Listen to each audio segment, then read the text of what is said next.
Hello guys, स्वागत है आपका इस वीडियो में। आज के इस वीडियो में हम डिस्कस करने वाले हैं क्लास 10th का संस्कृत का रिवीजन टेस्ट। और आज के इस वीडियो में हम आपको पूरे सॉल्यूशन प्रोवाइड कराने वाले हैं प्रश्न क्रमांक 1 से लेकर प्रश्न क्रमांक 18 तक के। तो आज का ये वीडियो सभी स्टूडेंट्स के लिए बहुत ज़्यादा हेल्पफुल होने वाला है, तो वीडियो को लास्ट तक देखते रहें। और अगर आप हमारे चैनल पर नए हैं तो प्लीज़ चैनल को सब्सक्राइब कर लीजिए, क्योंकि हमारे चैनल पर सभी रिवीजन टेस्ट के सॉल्यूशन के वीडियो सबसे पहले अपलोड होते हैं और MP बोर्ड से रिलेटेड हर एक लेटेस्ट अपडेट आप तक सबसे पहले पहुंचाया जाता है। तो चलिए आज का ये वीडियो शुरू करते हैं। तो सबसे पहले मैं आपको बता दूं, जो आपका संस्कृत का पेपर है ये टोटल 100 मार्क्स का पेपर आता है, 100 मार्क्स का। इसके अलावा क्वेश्चन फर्स्ट आप देख सकते हैं, प्रश्न क्रमांक 1, उचित विकल्पम चित्वा लिखत, means choose the correct answer है। यहाँ पे सही विकल्प है। तो यहाँ पे 4-5 क्वेश्चन है, टोटल 5 क्वेश्चन है। और फर्स्ट क्वेश्चन आप देख सकते हैं, पुस्तकालय पदे संधि अस्ति, तो इसका सही उत्तर हो जाएगा बाबाला, जो कि है दीर्घ संधि। इसके बाद सेकंड है आपका सूर्य धन उदय इत्यस्य संधि अस्ति, तो इसका सही उत्तर हो जाएगा साबाला, जो कि है सूर्योदय। अब यहाँ पे सूर्य धन उदय दिया गया था, आपको इसको जोड़ना था, यहाँ पे संधि विच्छेद नहीं करना था, इनको जोड़ के लिखना था, जो हो जाता हमारा सूर्योदय। इसके बाद थर्ड है आदो लिखितेषु व्यंजन संधि अस्ति, जो इसका सही उत्तर हो जाएगा आवाला, जो कि है हमारा जगदीशा।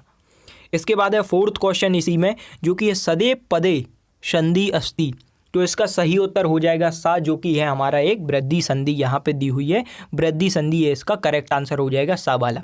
इसके बाद है फिफ्थ, जो कि गुरुरा देशा पदस्य संधि विच्छेद अस्ति, तो यहाँ पे गुरुरो देशा, गुरुरा देशा, इसका संधि विच्छेद आप लोगों को करना है। अगर आप लोगों से बनता है ये आंसर तो आप कमेंट बॉक्स में अपना आंसर दे सकते हैं। तो इसका सही उत्तर हो जाएगा बाबाला, जो कि है गुरु धन आदेश, जो कि हो जाएगा गुरु रा आदेश।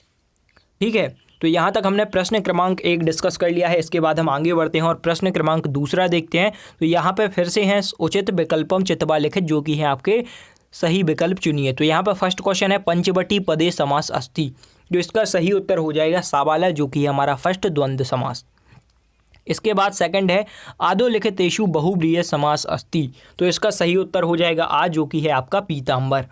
इसके बाद है थर्ड क्वेश्चन राजपुरुष पदस्य समास विग्रह अस्ति, तो इसका सही उत्तर हो जाएगा दा, जो कि है राज्ञ पुरुष। ठीक है, इसके बाद है हमारा फोर्थ क्वेश्चन इसी में, जो कि है आदो लिखितेषु द्वंद्व समास अस्ति, तो इसका सही उत्तर हो जाएगा हमारा सा, जो कि है राम लक्ष्मणे। तो यहाँ तक हमने प्रश्न क्रमांक 2 तक कंप्लीट कर लिए हैं, इतने आपको कॉपी में लिख लेना है। उसके बाद प्रश्न क्रमांक 3 शुरू हो जाता है, जो कि फिर से है उचित विकल्पम चित्वा लिखित, मीन्स सही विकल्प चुनिए। तो यहाँ पर फर्स्ट वाला है अभवत पदे लकार अस्ति, क्या है अववद पदे लकार अस्ति, तो इसका सही उत्तर हो जाएगा बी वाला, मीन्स बा, जो कि है लड़ लकार। इसके बाद है सेकंड पश्यामी पदे लकार अस्ति, क्या है पश्यामी पदे लकारा अस्ति, तो इसका सही उत्तर हो जाएगा आ, जो कि है हमारा लट लकार, यहाँ पे आप देख सकते हैं आ वाला। इसके बाद है थर्ड क्वेश्चन गच्छन्तु पदे पुरुष अस्ति, तो इसका सही उत्तर हो जाएगा थर्ड वाले का आ, फिर से इसका आ होगा, जो कि है प्रथम पुरुष। अब फोर्थ वाला है हमारे पास, जो कि है भावा पदे वचनम अस्ति, तो इसका सही उत्तर हो जाएगा फोर्थ वाले का बा, ठीक है, जो कि है द्विवचनम।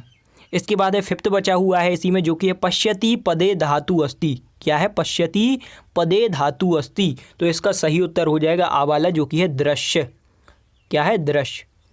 तो यहाँ तक हमने प्रश्न क्रमांक 3 तक देख लिया है। थर्ड क्वेश्चन था जो आपका, आई होप सभी ने इतने आंसर राइट कर लिए होंगे। इसके बाद हम आगे बढ़ते हैं, प्रश्न क्रमांक जो चौथा है आपका, इसके आंसर आपको दे देते हैं। तो उचित विकल्पम चित्वा लिखित, जो कि फिर से आपके चूज द करेक्ट आंसर हैं। तो यहाँ पर फर्स्ट क्वेश्चन आप देख सकते हैं आधु लिखितेषु तुमन प्रत्यय अस्ति, तो इसका सही उत्तर हो जाएगा बा, फर्स्ट वाले का बा, क्रीडी तुम। इसके बाद है सेकंड दत्वा पदे प्रत्यय अस्ति, क्या है दत्वा पदे प्रत्यय अस्ति, तो इसका सही उत्तर हो जाएगा सा वाला, जो कि है कतबा, क्या है कतबा।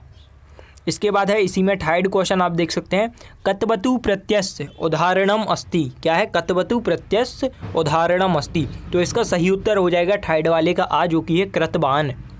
अब इसके बाद है इसी में फोर्थ क्वेश्चन हमारा, आधो लिखितेषु सत प्रत्यय अस्ति। क्या है? आधो लिखितेषु सत प्रत्यय अस्ति। इसका सही उत्तर हो जाएगा सा, जो कि है पठनम। तो यहाँ तक हमने बच्चों 4 क्वेश्चन प्रश्न क्रमांक 4 तक डिस्कस कर लिए हैं और इसके आंसर आपको मिल चुके हैं। तो इतने आप कॉपी में लिखिए। अब हम डिस्कस करते हैं प्रश्न क्रमांक 5, जो कि है यहाँ से आपके फिल इन दी ब्लैंक्स। तो फर्स्ट वाले में आपको क्या लिखना है? पुरुषम। क्या लिखना है? पुरुष लिख के माँ लिखना है और नीचे हलंत लगा देना है, तो ये हो जाएगा आपका पुरुषम। अब इसके बाद है इसी में सेकंड। तो सेकंड वाले में आपको क्या लिखना है? आदा सा बाम सबम, सबम यंती। क्या लिखना है? सबम यांती। यहाँ पे आधा ना और बाद में ता लिख के छुट्टी की मात्रा लगा देना है।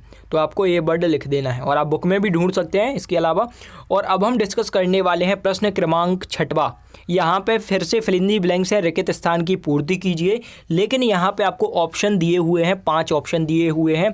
तो फर्स्ट वाले में आप देखिए, सबसे पहला तो शाखांतरम एकः कीटा अबदत। तो यहाँ पे हो जाएगा चक्रम। क्या हो जाएगा? चक्रमय। चक्रमय यहाँ पे आपको ऑप्शन दिया हुआ है। सेकंड है पक्षिणा शाखासु खालिस्थान बिरचय बसंती इसमें। तो यहाँ पे आपको भरना है नीडानी। अब मैं डायरेक्ट आंसर बोल दे रहा हूँ, नीडानी। सेकंड वाले में भरना है आपको नीडानी। थर्ड वाले में भरना है सूर्यदेव। ठीक है। फोर्थ वाले में आपको भरना है, यहाँ पे फोर्थ वाले में आपको भरना है माग्रयासम। और फिफ्थ वाले में आपको भरना है अनिलम। ठीक है। तो यहाँ पे फिर से मैं रिपीट कर देता हूँ। फर्स्ट वाले में आपको भरना है चक्रमय, सेकंड वाले में नीडानी, थर्ड वाले में सूर्यदेव, फोर्थ वाले में माग्रयासम और फिफ्थ वाले में अनिलम। तो यहाँ पे हमने प्रश्न क्रमांक 6 तक टोटल डिस्कस कर लिए हैं। इसके बाद यहाँ पे 6th डला हुआ है, यहाँ पे फिर से 6th है। अब हम इसको डिस्कस करते हैं, जो कि आपका नेक्स्ट क्वेश्चन है। तो यहाँ पे इस क्वेश्चन में आपको क्या करना है? एक शब्द में या फिर एक वाक्य में उत्तर लिखना है। तो यहाँ पे फर्स्ट वाला आप रीड कीजिए सबसे पहले, प्रकृतिदत्त बराह कहा। तो इसका सही उत्तर हो जाएगा वृक्षा। आपको वृक्षा लिखना है सबसे पहले। तो वृक्ष लिखिए, वृक्षा बाहर 2 मात्रा लगा देना, वृक्षा आपको यहाँ पे लिखना है। सेकंड है आपका महर्षि कस्य स्थापना कृतवान। मीन्स महर्षि जी ने किस चीज़ की स्थापना की थी? तो इसका सही उत्तर हो जाएगा आर्य समाज की उन्होंने स्थापना की थी। तो आपको लिख देना है आर्य समाजस्य। क्या लिख देना है? आर्य समाजस्य। अब इसी के बाद थर्ड क्वेश्चन आपका आ जाता है, सर्वोत्तम भूषणम किम अस्ति। क्या है? सर्वोत्तम भूषणम किम अस्ति। तो यहाँ पे आपको लिख देना है बाघभूषणम। क्या लिखना है? बाघभूषणम। बाघभूषणम आपको यहाँ पे लिख देना है। अब इसके बाद है फोर्थ वाला, पुरुषाद कह आसीत। तो यहाँ पे इसका सही उत्तर हो जाएगा घटोत्कच। घटोत्कच, यहाँ पर घटोत्कच लिख देना है। इसके बाद है आपका फिफ्थ वाला। फिफ्थ वाले में आपको लिखना है गंगा तीरे। क्या लिखना है? गंगा तीरे।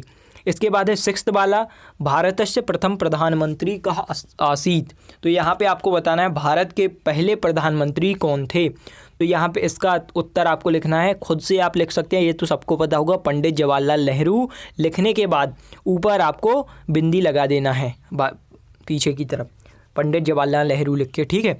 तो यहाँ तक हमने प्रश्न क्रमांक 6 तक डिस्कस कर लिए हैं। अब हम बढ़ते हैं आगे, जो कि है आपका प्रश्न क्रमांक 7। तो यहाँ पे इस वाले में आपको क्या करना है?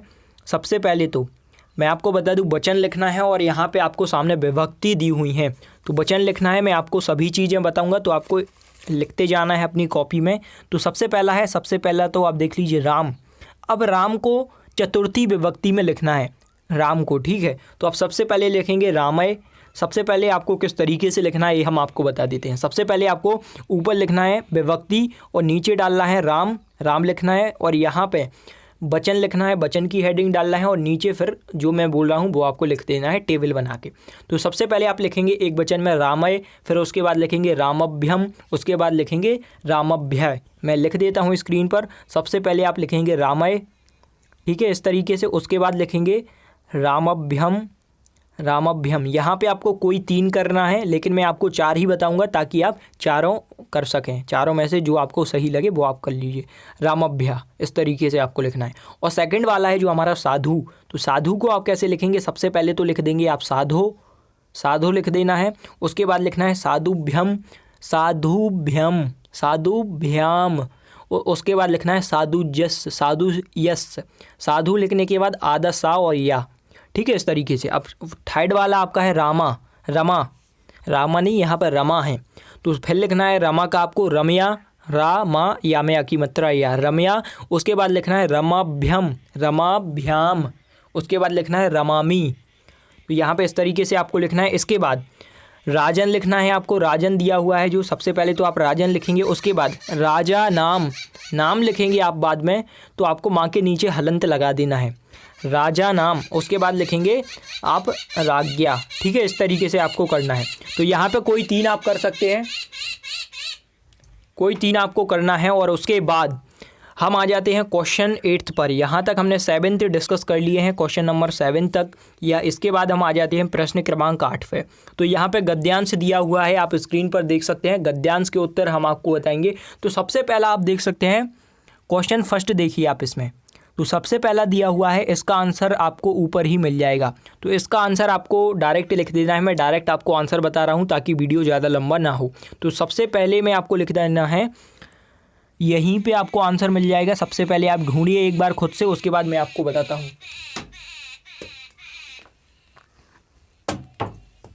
तो यहाँ पे आप लिख लीजिए आंसर। सबसे पहले मैं आपको बता देता हूँ, मनुष्य लिखना है सबसे पहले, मनुष्येभ्य। क्या लिखना है?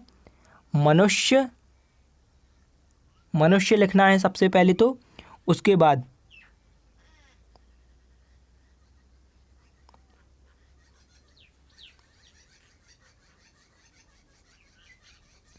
तो सबसे पहले तो आप देखिए मनुष्य लिखिए। इसका आंसर मैं डायरेक्ट बोल देता हूँ, मनुष्य लिखना है सबसे पहले आपको, मनुष्य एभ्या, मनुष्य एभ्या। इस तरीके से आपको लिख देना है मनुष्य एभ्या। और उसके बाद सेकंड आपका है, इसमें आपको देखिए पथिका वृक्षस्य किम कुर्वन्ति इसमें। तो यहाँ पे आपको आंसर है ना, जो आपको पूरा पैरा में मिल जाएगा। सबसे पहले आप देखिए, सबसे पहला मैं ट्रिक बता देता हूँ आपको। पथिका से लेके आपको पूरा इसमें तक पूरा आंसर यहाँ पे लिख देना है। यहाँ पे मैंने पूरा सर्किल के अंदर बंद कर दिया है। ये आंसर आपको सेकंड में लिखना है। और थर्ड वाला है जो आपका गा वाला, कह वृष्टि बरसती। तो यहाँ पे इसका आंसर भी आपको यहीं पे मिल जाएगा। देखिए आप यहाँ से आपको पूरा लिख देना है जितना मैंने बॉक्स के अंदर बंद किया है, पक्षणी से लेके इसमें तक। इसके बाद है हमारा फोर्थ वाला, पक्षणी तस्य शाखासु कानी वृचः बसंती इसमें। तो इसका उत्तर भी आपको यहीं पे मिल जाएगा। आप देखिए क्या है, पक्षणी तस्य। तो यहाँ पे इसका आंसर आपको यहाँ पे मिल गया जैसा कि मैंने बताया था। और थर्ड वाले का आपको ऊपर मिल गया था, नहीं थर्ड वाले का आंसर आपको यहाँ से लिखना है, यहाँ से लेके, वो वाला नहीं है, मैं थोड़ी कंफ्यूज हो गया था। पश्चिम से लेके यहाँ से लेके आपको ये पूरा आंसर थर्ड वाले में लिखना है। उसके बाद फोर्थ वाले में आप आंसर इतना लिखेंगे जो लास्ट में दिया हुआ है ना, लास्ट वाली लाइन, ये यहाँ से इतनी लिखना है फोर्थ वाले में। उसके बाद आता है हमारे पास फिफ्थ वाला क्वेश्चन। तो फिफ्थ वाले का आपको यहाँ पे ऊपर मिल जाएगा। तो इस तरीके से आपको पूरा ये पद्यांश है जो सॉल्व करना है। इसके बाद नीचे इसी में सेकंड पद्यांश दिया हुआ है जिसके आंसर भी मैं आपको बता देता हूँ। तो 8th का जो सेकंड है, सबसे पहले तो आप पद्यांश को रीड कीजिए। उसके बाद सबसे पहला है वृक्षस्य आधारभूता का अस्ति। तो यहाँ पे इसका आंसर हो जाएगा भूमाता। आपको ऊपर दिख रहा होगा भूमाता, ये आपको लिख देना है फर्स्ट वाले में। इसके बाद सेकंड क्वेश्चन आप देख सकते हैं, वायु किम ददाती। तो इसका आंसर हो जाएगा वायु अनिलम ददाती। यहाँ पे आपको आंसर मिल जाएगा वायु अनिलम ददाती। इसके बाद थर्ड वाला क्वेश्चन है, यहाँ पे आप देख सकते हैं थर्ड वाला क्वेश्चन, कह वृष्टि बरसती। क्या है? कह वृष्टि बरसती। तो यहाँ पे मैंने ऊपर एक क्वेश्चन रीड कर दिया था शायद। तो यहाँ पे इसका आंसर आपको क्या लिखना है, वरुणदेव वृष्टि बरसती। क्या लिखना है? वरुणदेव वृष्टिम बरसती। यहाँ पे आपको आंसर मिल जाएगा। इसके बाद है फोर्थ वाला, सूर्यदेव किम पृच्छति। तो इसका उत्तर हो जाएगा प्रकाशम। और फिफ्थ वाला है जो आपका, ते सर्वे वृक्षम किम कुर्वन्ति। तो इसका आंसर भी आपको क्या लिखना है, ते सर्वे से लेके पूरा, यहाँ मैं आपको टिक करवा देता हूँ, ते सर्वे वृक्षम। यहाँ पे देखिए आप सबसे पहले तो आप ढूंढिए, खुद से ढूंढिए। अगर आपको नहीं मिलता है तो मैं आपको टिक करा देता हूँ। तो यहाँ से लेके ते सर्वे से लेके आपको यहाँ तक आंसर लिखना है फिफ्थ वाले में। तो इतने आपने कर लिए और कॉपी में आप सबसे पहले इतने राइट कर लीजिए अपनी कॉपी में। इसके बाद 9th क्वेश्चन है जो आपका प्रश्न क्रमांक 9, यहाँ से शुरू हो जाते हैं और इसके आंसर भी मैं आपको बताऊंगा। तो सबसे पहले आपको क्या करना है, देखिए अपनी कॉपी में पूरे लिखते जाइए जैसे जैसे मैं बता रहा हूँ। तो यहाँ पे फिर से पद्यांश और पद्यांश के उत्तर मैं आपको बता रहा हूँ। यहाँ पे फर्स्ट क्वेश्चन है जो शशि किम हंति, तो इसका उत्तर हो जाएगा शशि तापम हंति। क्या हो जाएगा? शशि तापम हंति। इसके बाद है जो खा वाला, यहाँ पे गंगा किम हंति, तो गंगा पापम हंति। इसके बाद है गा वाला, यहाँ पे खा वाला था ये, और इसके बाद है गा पाप तापम। यहाँ पे क्वेश्चन रीड कीजिए सबसे पहले तो, पापम तापम दैन्यम चा के घनंती। तो यहाँ पे इसका आंसर आपको लिखना है पापम तापम चा दैन्यम चा, यहाँ पे आपको पूरा घनंती लिखना है। यहाँ तक तो पूरा उतार देना है एज इट इज़ जो क्वेश्चन में। इसके बाद आपको लिखना है संतो दैन्यम महराया, यहाँ पे महाश्या लिखा हुआ है, महाश्या, तो ये आपको उतार देना है। देखिए सबसे पहले क्वेश्चन का आपको पूरा इतना उतारना है, उसके बाद यहाँ का ये इतना शब्द लिख देना है जो आपको यहाँ पे दिख रहा है। इसके बाद है ये फोर्थ वाला आपका है, तो फोर्थ वाला भी आपको किस तरीके से लिखना है, यहाँ पे लिखना है आपको, यहाँ पे ऊपर ए बर्ड दिख रहा होगा, ए बर्ड लिख देना है फोर्थ वाले में किम की जगह। तो यहाँ तक के क्वेश्चन आप कर सकते हैं। और इसके बाद जो सेकंड वाला है ये आप खुद से कर सकते हैं। और इसके अलावा जो 10th वाला है इसके आंसर मैं आपको बता देता हूँ, आपको मैचिंग मिलानी है, किस प्रकार से मिलानी है। तो यहाँ पे मैचिंग आप देख सकते हैं। सबसे पहले यहाँ पे मैचिंग सही जोड़ी मिलाइए। तो फर्स्ट वाले को मैं डायरेक्ट बता रहा हूँ, फर्स्ट वाले को आपको मिलाना है सेकंड से, फर्स्ट वाले को सेकंड से, सेकंड वाले को थर्ड से, और थर्ड वाले को फोर्थ से, और फोर्थ वाले को फर्स्ट से। इस तरीके से आपको सही जोड़ी मिला देना है। इसके बाद है प्रश्न उत्तर, आपका जो प्रश्न क्रमांक 11 है, यहाँ पे आपको सत्य और असत्य बताना है, जो कि आम और ना लिखना है, आम और ना। तो यहाँ पे जो सत्य होंगे वहाँ पे आपको आम लिखना है, और जो असत्य होंगे वहाँ पे ना लिखना है। तो यहाँ पे देखिए सबसे पहला तो आपका फर्स्ट वाला है आपका सत्य, और इसके बाद जो थर्ड वाला है वो हो जाएगा आपका सत्य, और सेकंड और फोर्थ हो जाएंगे आपके असत्य। तो इन दोनों में फर्स्ट और थर्ड में लिखेंगे आप आम, जो कि सत्य हैं आपके, और ये दोनों हैं गलत, जो कि है असत्य। तो यहाँ पे आपको ना लिख देना है। यहाँ तक हमने प्रश्न क्रमांक 11 तक डिस्कस कर लिए हैं। इसके बाद हम आगे बढ़ते हैं, और प्रश्न क्रमांक 12 है जो आपका, इसका उत्तर भी मैं आपको बता देता हूँ। तो इन सभी का उत्तर आपको स्क्रीन पर दिख जाएगा, और अगर इनका उत्तर स्क्रीन पर नहीं मिलता है तो हम आपको पूरा प्रोवाइड करा देंगे। देखिए यहाँ पे सबसे पहले मैं आपको बता दूं, जो आपका क्वेश्चन 18 है, निबंध आपको खुद के मन से लिखना है, और जितने भी उत्तर बचे हुए हैं प्रश्न क्रमांक 12 से लेकर प्रश्न क्रमांक 16 तक, इनके उत्तर आपको स्क्रीन पर दिख जाएंगे एक एक करके। तो आप सभी आंसर को राइट कर लीजिए वीडियो को पॉज करके, और वीडियो पसंद आने पर वीडियो को लाइक कीजिए। और संस्कृत में मुझे थोड़ी सी दिक्कत आ रही थी प्रोनाउंस करने में, तो देखिए मैंने संस्कृत क्लास 8th तक पढ़ी है, उसके बाद मैंने संस्कृत को हाथ नहीं लगाया, इस वजह से थोड़ी दिक्कत आ जाती है। सबको आती है, कोई दिक्कत नहीं है, लेकिन मैंने आंसर सही आपको प्रोवाइड करा दिए हैं। तो आप अपनी कॉपी में लिखिए, और अगर आगे किसी भी तरीके की दिक्कत आती है तो स्टडी गियर आपके साथ में है। और देखिए रिवीजन टेस्ट जब आपके ख़त्म हो जाएंगे, उसके बाद क्लास 9 से लेके क्लास 12 तक के स्टूडेंट्स को IMP क्वेश्चन हम स्टडी गियर के द्वारा आपको प्रोवाइड कराएंगे। तो चलिए आज का ये वीडियो यहाँ पे समाप्त करते हैं। और आप यूट्यूब के अलावा इंस्टाग्राम पे हमें फॉलो कर सकते हैं, वन स्टडी गियर हमारी इंस्टाग्राम ऑफिशियल ID है। अगर कोई भी डाउट आता है तो आप इंस्टाग्राम पर पूछ सकते हैं, और किसी भी तरीके की आपको